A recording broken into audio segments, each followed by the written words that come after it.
नमस्कार दर्शकों, हम लोग आज आए हुए हैं श्री प्राचीन दूधिया बाबा मंदिर आश्रम में। हमारे साथ हैं स्वामी शिवानंद जी महाराज। स्वामी शिवानंद जी महाराज पिछले 50 साल से इस मंदिर की व्यवस्था देख रहे हैं। बाबा जी, सबसे पहले तो आपका स्वागत है जनता टीवी पर। धन्यवाद गुरुविंदर जी, शुभ आशीर्वाद। आप प्रथम बार हमारे आश्रम में आया, मैं लॉर्ड दूधिया बाबा से प्रार्थना करूंगा, बजरंग बली से भी प्रार्थना करूंगा, आपको दीर्घायु, स्वस्थ जीवन और सामाजिक सेवा करने की शक्ति हमेशा प्रदान करता रहे। बहुत धन्यवाद बाबा जी। बाबा जी, आपका जन्म कहाँ का है, थोड़ा सा दर्शकों को अपने बारे में बताएं। मेरे जन्म तमिलनाडु में कांचीपुरम का है, तो वहीं से हम जीवन वहां से कांचीपुरम से इतनी दूर आपका कैसे आना हुआ इस तरफ? जी, बाल्य समय में भारत के जब मैप देखते थे, भारत में धार्मिक स्थल का मैप ज़्यादा देखते थे मैं, उसमें मेरे मन में एक ऐसा एक समझे ये असंभव को बात था, ये असंभव को बात को मैं सोच रहा था। भारत में 12 ज्योतिर्लिंग है जी, इसको दर्शन करना है, और वो भी पैदल ही दर्शन करना है, 4 धाम भी दर्शन करना है। ये क्यों हम गरीब अवस्था में जी, पेड़ा जन्म लिया, जी, तो हम लोगों के पास इतनी व्यवस्था तो है ही नहीं। हम पूरा ट्रेनों में, बसों में, हवाई जहाज में घूमने वाले, जी, जी, जी, हम साधु संत है। हाँ जी, अनेक प्रकार तीर्थ इसी भाना में हमें दर्शन मिल जाएगा, ये एक उम्मीद था वहाँ, ये संकल्प ये पक्का था, विचलित नहीं हुआ।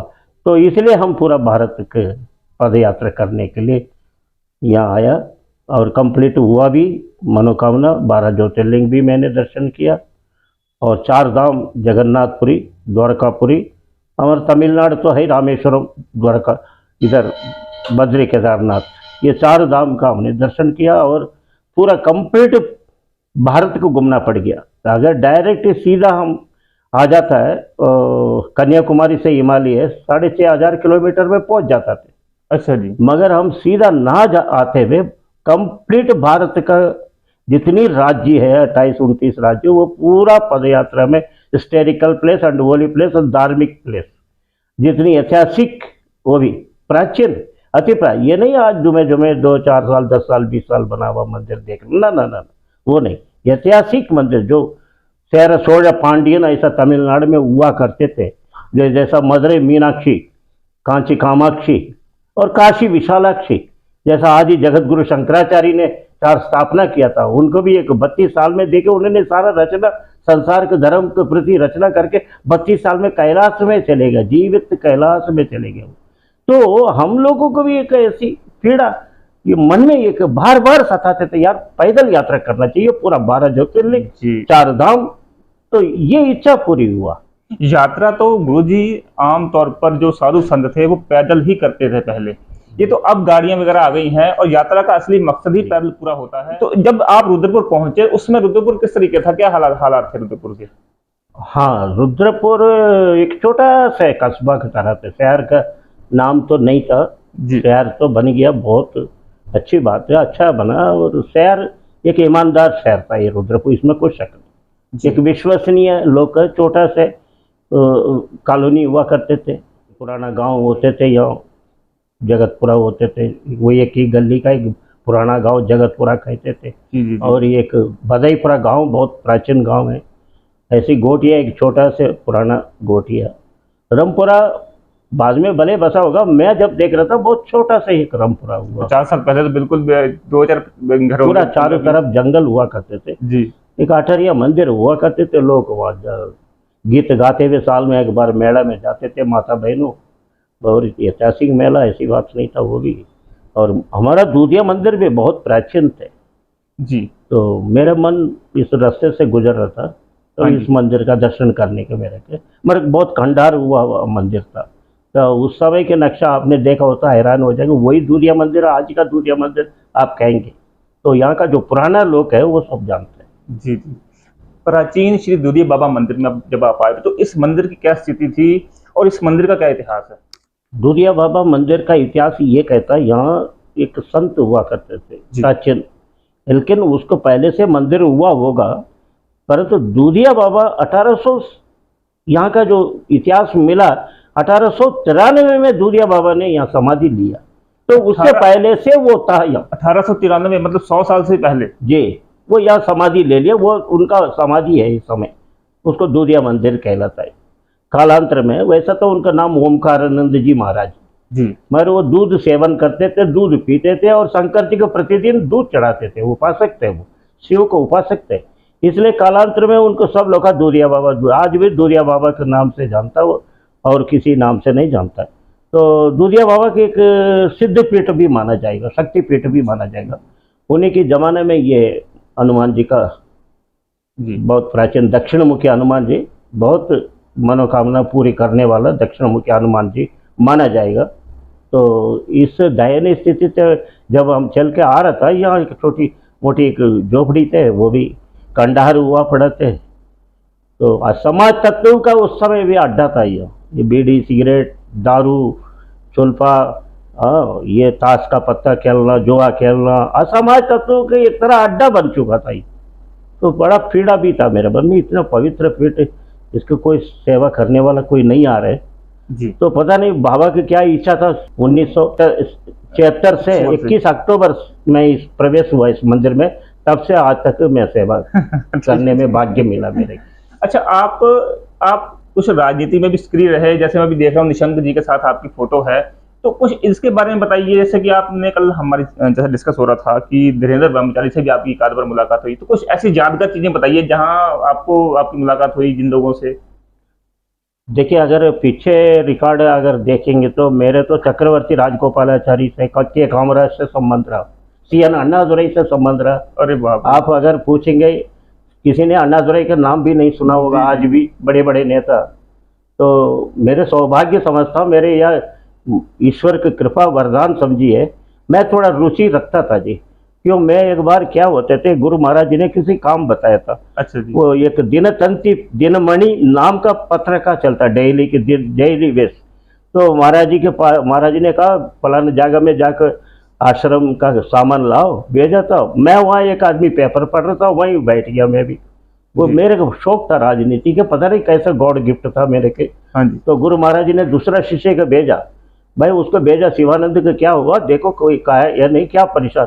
वो गया, वो मेरे को देखा, अरे तुम पेपर पढ़ रहे हो, गुरु महाराज जी तो तुम्हें सामान लाने के लिए भेजा था। तो अरे भैया माफी चाहता हूँ, गुरु जी से मत कहना, डांटेंगे। तो माफी, यानी कभी कभी मौका मिलते थे मैं पत्र का पढ़ने, बहुत मैं अनेक प्रकार किताब, तमिल किताब। तो राजनीति में रुचि अन्नादुरई से, मुझे CN अन्नादुरई से मिला, तो तब से मुझे राजनीति में दिलचस्पी। परंतु आज की राजनीति देख रहे, उस राजनीति में धरती आसमान का परिवर्तन, कितना फर्क आ गया है तब की बहुत राजनीति में। उस समय राजनीति देश के लिए होते थे, समाज के लिए होते थे, राष्ट्रीय एकता अखंडता के लिए होते थे। मगर आज का राजनीति पूछेंगे, माफी चाहूंगा, चाहे वो कोई भी पार्टी हो, पैसा कमाने की राजनीति कर, बिजनेस हो गया, कमर्शियल हो गया। समाज में दृष्टिकोण, समाज में इतने कुरीतियां, इतनी परेशान, इतनी चोर छपांगा इतनी बढ़ गया, उसके लिए कोई चिंता नहीं कर रहा। हाँ, वोट मांगने टाइम ये सब कहता, मैं ये कर दूंगा, मैं वो कर दूंगा, आपको साफ जल देऊंगा, आपको साफ सुथरा सड़क देऊंगा, हाँ, नाले जी, ड्रेनेज ही देऊंगा, मगर कुछ भी नहीं कर रहे श्रीमान जी। भगवान के भरोसे देश चलता है। समाज में कितना परिवर्तन हुआ है तब से लेके अब तक? समाज, राजनीति और समाज जुड़ी हुई चीजें हैं, आप समय जैसे कि राजनीति चलेगी, समाज उस तरीके से बनता जाएगा, तो समाज में क्या क्या परिवर्तन आ गए? हाँ, समाज में कुछ परिवर्तन जरूर हुआ। पहले कुछ कहने का हक नहीं था कोई, आप कुछ आवाज तो उठा रहे, समझदार बन रहे, पढ़ रहे। पहले तो इतनी पढ़े लिखे लोग नहीं थे जी। तो अब सब समझ रहे, भाई हम तो नहीं पढ़ा, हमारा आने वाला पीढ़ी तो, हमारा बच्चे तो पढ़ना चाहिए। जी जी, बहुत पहले लड़कियों को बिल्कुल प्राइमरी तक, उस गांव में, किसी गांव में प्राइमरी तक बड़ा मुश्किल से भेजते थे। उसके बाद में बस उनको 6, 7, 8 तो कभी जिंदगी में देखा भी नहीं होगा पढ़ाई कैसा होता। मगर आज ही हमारा माता बहन, लड़कियां, पुत्री समान लोग आज पढ़ाई में रुचि ले रहे, और लड़कों से ज्यादा लड़के आगे उड़ान भर रहे। आज क्या एयर आवाज आज उड़ा रहे लाइट, क्या बड़ी गौरव की बात है। हाँ, स्टीमर समुद्र में चिप चला रही है, हाँ, वैज्ञानिक में अंतरिक्ष में जा रहे हैं, ये सब सुन के काफी परिवर्तन तो हुआ। अच्छा, कहा भी जा रहा है कि ये जो युग चल रहा है, ये जो दशक चल रहा है, अब ये महिलाओं का है। जी। हम इसको देख भी रहे हैं कि अब जैसे सिंदूर स्ट्राइक भी की गई पाकिस्तान के ऊपर, जी। उसका नेतृत्व 2 महिलाओं ने किया। जी। तो ये एक भारत के लिए बहुत अच्छी बात है। जी। अच्छा बाबा जी, यहाँ पे आपके, जब आप यहाँ पे आए इतने समय तक रहे, तो आपके साथ कुछ क्या कहते हैं उसको, विवाद भी जुड़े आपके साथ कुछ? काफी विवाद जोड़ा है। यहाँ के लोग को ये सोचते थे कि बाबा पता नहीं कहाँ से आ गया, जमीन सब कब्जा करके बैठ गया। तो मैं क्या कब्जा करना, मैं तो एक पवित्र, ये शुद्ध करना था यहाँ का समाज तत्व को हटा के एक मंदिर की तरह, आश्रम की तरह रहे।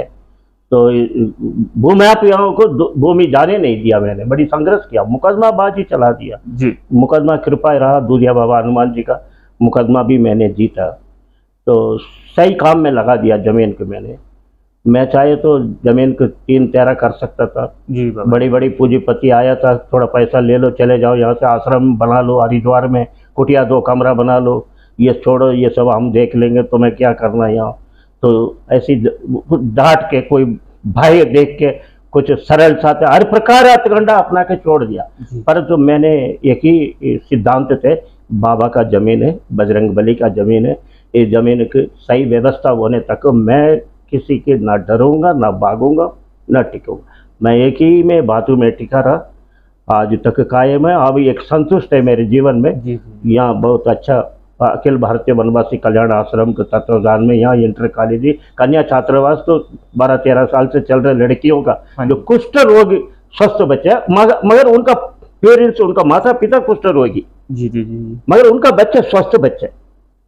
तो वो बच्चों को उद्धार के लिए ये पीड़ा उठाया वनवासी कल्याण आश्रम। तो उन्होंने आके कहा, महाराज थोड़ा जमीन आपके पास पर्याप्त है, अगर आप इच्छा शक्ति हो तो जमीन देंगे तो शायद हम अच्छा काम कर सकता है। तो मैंने सोचा, एक ही बातों में हमने हाँ कह दिया, हाँ भी कह दिया और जमीन भी दे दिया, और कन्या छात्रावास टनाटन चल रहे। और हमारा एक योगदान कई पूरा भारतवर्ष का है इसमें। ये एक बहुत अच्छी बात होगी कि छात्राओं के लिए, कन्याओं के लिए बड़ी अच्छी शिक्षा। वो उड़ान कहाँ तक बढ़ सकता, वो MA BEd MSc करना चाहता है, IPS करना चाहिए, IAS करना चाह रहे, PC जो भी है वो भले, उसके लिए ये हमारा संस्था दूधिया बाबा द्वारा संन्यास आश्रम द्वारा संचालित अखिल भारतीय वनवासी कल्याण आश्रम ये पीड़ा उठा रहे। इसमें सभी जनता जनार्दन का सहयोग है। इसमें हमारा संस्था में आज तक कोई राजनीति नहीं है, ना आगे भी राजनीति आने देंगे। अभी कितनी एज हो गई आपकी? वैसे तो साधु संत ये जी बताता नहीं है, अगर पत्रकार से तो कोई बात छुपता भी नहीं है। एज मत बताइए, मुझे ये सवाल का जवाब दीजिए, आप अपनी अब तक के लाइफ को किस रूप में देखते हैं? संतुष्ट हैं? कुछ मैं बाकी बहुत संतुष्ट हूँ, मैं बहुत संतुष्ट हूँ। मैं संतुष्ट इसलिए हूँ, मैंने अपने जीवन के कहीं गिरवी नहीं रखा। जी। यथार्थ जीवन, यानी परिशुद्ध आत्मा का जीवन, जो गुरुदेव जैसा कहते थे, सत्य सरल प्रेम भाईचारा का विचार आपको मन में होना चाहिए, किसी के साथ अभद्र व्यवहार नहीं होना चाहिए, और सरलता धर्म प्रचार सनातन का होना चाहिए। मैं इसी में कायम है, इसी के देखते हुए मैं इस जीवन को सफलता मानता हूँ। बहुत सफल, थोड़ा नहीं है, बहुत। तो मेरे के लिए दूधिया बाबा का बड़ा आशीर्वाद है मेरे ऊपर। कोई काम बाकी हो, कोई इच्छा बाकी हो अभी आगे के जीवन में, कोई सपना पूरा करना हो आपने? देखिए, साधु संत की ज़्यादा इच्छा शक्ति नहीं रखना चाहिए, वो साधु नहीं होता है। समाज के लिए कुछ करना, समाज के लिए बहुत कुछ करना, वो बहुत कुछ है, बहुत कुछ है। अभी हमने कुछ भी नहीं किया। अभी अगर सही सोचेंगे तो इस समाज में अभी हम घर घर जाकर प्रचार करने की मेरे की इच्छा कर रहे। आपका एक बेटा राष्ट्र को समर्पित हो, क्योंकि हमारा देश में देशभक्ति अभी भी जागना चाहिए, जितना वो नहीं है उतना। अभी कुछ माता बहनों दुखी है, मेरे पास कई माता बहन आकर रोती है, साहब हमारा छोटा लड़का है गलत सोसाइटी में जा रहा है, हमारा लड़की है मनमानी करती है। वो सुनता ना, मैं कहता हूँ माता बहनों का अच्छी शिक्षा मिले, नैतिक शिक्षा, नैतिक पाठ है हमारा, वो गीता का भी पाठ्यक्रम में सम्मिलित करना चाहिए। एक रामायण का श्लोक भी उसमें कुछ अंश क्लास बाई क्लास आना चाहिए। अब पहले हम भुक्तभोगी, भारत में औरंगजेब ने क्या किया था, बाबर ने, हुमायूं ने, शाहजहां ने, गजनी मोहम्मद गौरी ने कितना अत्याचार किया था, हम पढ़ा। अब देख रहे हो पटन में ये बच्चे आने वाला पीढ़ी पढ़ने का है ही नहीं। ये क्या है? ये गलत बात है। ये समझना चाहिए। आक्रमणकारी बाहर से आकर हमारे देश में कब्जा करके बैठ गया और वहां यहाँ का ठेकेदार बन गया, और ये हम लोग का तो विदेशी मानता हमको, वो लोग का यहाँ मूल निवासी मानता, जबकि हम आदि मूल भारत धरती के बाद भारत माता का सपुत्र हम लोग है। तो कुछ ऐसा बना बैठे लोग है, इसलिए इसको सब पाठ्यक्रम में एक एक बच्चे को ये समझना चाहिए, ये कौन सही किया, राष्ट्र का हित का काम किया, कौन नहीं किया, ये बंडा फोड़ना चाहिए। समाज को कुछ संदेश देना चाहेंगे? जाते जाते हम बातचीत खत्म करते हैं। सोसाइटी को समाज के लिए यही कहूँगा, आज हमारा धन अनावश्यक रूप में खर्च हो रहा है, आडंबर रूप में खर्च कर रहे हैं। जी। आज एक झुग्गी झोपड़ी में रहने वाला एक बेटी की शादी करना हो तो वो जितना अमीर आदमी शादी करता वो 1000 शादी कर सकता। बहुत बढ़िया बात कही आपने। जो एक अमीर आदमी अगर इस बात को समझ ले, कन्यादान करना है ना, आप करिए, सीमित खर्च करिए, कुशल रूप में रहिए, भले उस लड़की की दे दिए वो संपत्ति, जी जी जी, उसका काम आएगा, मगर अनावश्यक खर्च इतनी हो रहा है। ये नहीं तथाकथित कई धर्मगुरु फायदा हो गया, तथाकथित कई महंत देवी देवताओं के नाम का मंच बना के घूम रहे। मैं इसके खिलाफ हो सकते, यानी हम धर्म प्रचार के खिलाफ नहीं है, करो आप धर्म प्रचार के, परंतु उसको कमर्शियल में लेके चल रही है। वो पैसा सब इन्वेस्टमेंट ऑफ मनी हमारे देश की कमजोरी करता जा रहा है। एक एक विधवा सैनिक की, वीरांगनी की याद करो, विधवाओं को याद करो, उनको बच्चों को याद करो। हमारा पैसा ऐसे लोगों के काम में आना चाहिए। सीमा बॉर्डर में बर्फों में इतनी कठोर जगह में खड़ा हुआ हमारा देश का रक्षक, उस सैनिक के परिवार की याद करिए, कुर्बानी दे रहा हमारा देश के लिए। अगर उनका हमारा पैसा खर्च आ जाए तो जो आडंबर खर्च जो हो रहा है, मैं कहने के लिए तो इंट भाई इंट, कभी आपका टाइम मिलूंगा तो मैं लिख कर देऊंगा। इतना पैसा हमारा देश में अरबों का, मोदी की कृपा है हमारे देश के ऊपर। एक अच्छा प्रधानमंत्री 10-11 साल से मिल गया, वरना ये भारत कहाँ चले जाता कोई पता ही नहीं। नाम नेशन भी मिटा दिया वो पहले का राजनेता लोग।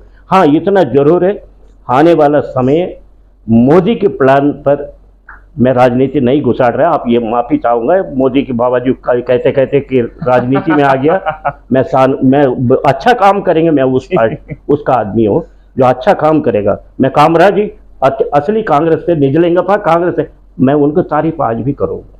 अच्छे लोग है वो लोग जी। सीएन अन्नादुरई बहुत अच्छा आदमी, करुणानिधि अच्छा आदमी नहीं थे, पार्टी वही डीएमके, वो भी डीएमके, मगर करुणानिधि जब तक रहा समाज सेवा उसको कूट कूट भरा हुआ था।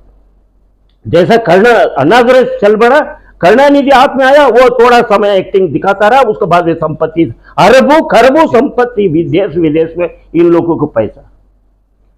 मान्यवर, आपने बहुत अच्छी बात याद दिलवाया। मैं इसी संदर्भ में एक बात कहना चाहूंगा, ये जितना विधायक की एमपी का जो पेंशन मिल रहा है ना, इसमें कटौती होना चाहिए। जी जी जी। ये पैसा हमारा प्राइमरी हाई स्कूल तक फ्री में शिक्षा दे दो, स्वास्थ्य क्या बात, इलाज के लिए खर्च करो, बाकी जनता को तो कुछ भी मत करो। जी जी। उनका अपना पैर में खड़ा होने के लिए कम से कम इंटर तक एक पैसा उनसे मत मांगो, फ्री में पढ़ाओ। बहुत बढ़िया, बहुत बढ़िया, बहुत खूबसूरत बात कही। और गरीब परिवार के लिए शिक्षा, अब यहाँ से देखिए इतना बड़ा जिला बन गया उधम सिंह नगर, इतना बड़े बड़े अस्पताल है, अभी भी डॉक्टर कह रहा है हल्द्वानी ले जाओ, बरेली ले जाओ, दिल्ली ले जाओ। बड़े शर्म की बात, बहुत शर्म की बात, बहुत शर्म की बात। कहाँ जाएंगे? उनको पास तो लोकल में पैसा नहीं इलाज करने के, वो दिल्ली कहाँ जाएंगे? तो ये सब सरकार का थोड़ा ध्यान। वैसे आने इस समय हमारा मुख्यमंत्री भी युवा, बहुत उनका अंदर एक हुनर है, एक उमंग है देश को कुछ करने के, इसलिए मोदी सोच समझ के उनको मुख्यमंत्री पद दे रखा। मैं तारीफ करूंगा, इस समय सही सलामत ये काम कर रहे, करने दो, आगे भी करेंगे, ये विश्वास। ठीक है गुरुजी, बहुत धन्यवाद आपका चैनल को समय देने के लिए। फिर आगे बातचीत करेंगे और राजनीति के ऊपर बातचीत करेंगे, जो आपने अभी बात की। जी बिल्कुल, मैं राजनीति में बहुत कुछ कहने की इच्छुक हूँ, जब भी समय आएगा जरूर एक एक बात खोल कर रखूंगा आपकी। हाँ जी, हाँ जी, आप और बहुत बहुत धन्यवाद आपका चैनल। मैं ये कहना चाहूंगा, आप ऐसी समाज सेवा में तत्पर रहेंगे, 2 गुनी 4 गुनी ऐसी बढ़ता रहे आपका यशस्वी बाबा कह के शुभ आशीर्वाद देता हूँ। जय श्री राम। तो दर्शकों, आप देख रहे थे जनता द टीवी और हमने बात की स्वामी शिवानंद जी महाराज के साथ। हम इसी तरीके की बातें सामने लेके आते हैं ताकि कुछ नई बात में निकल के आए, क्या बदलाव आ रहा है, समाज में किन किन चीज़ों की जरूरत है। जैसे कि स्वामी जी ने कहा कि बच्चों की शिक्षा बहुत जरूरी है, और यहाँ पे एक स्कूल भी चल रहा है, छात्रावास भी चल रहा है, जहाँ पे बच्चों को शिक्षा दी जाती है। तो ये चीज़ें जो समाज के लिए जरूरी हैं, जो हमारा कर्तव्य है, वो चीज़ें आगे बढ़नी चाहिए। तो हमारे साथ बने रहें। नमस्कार।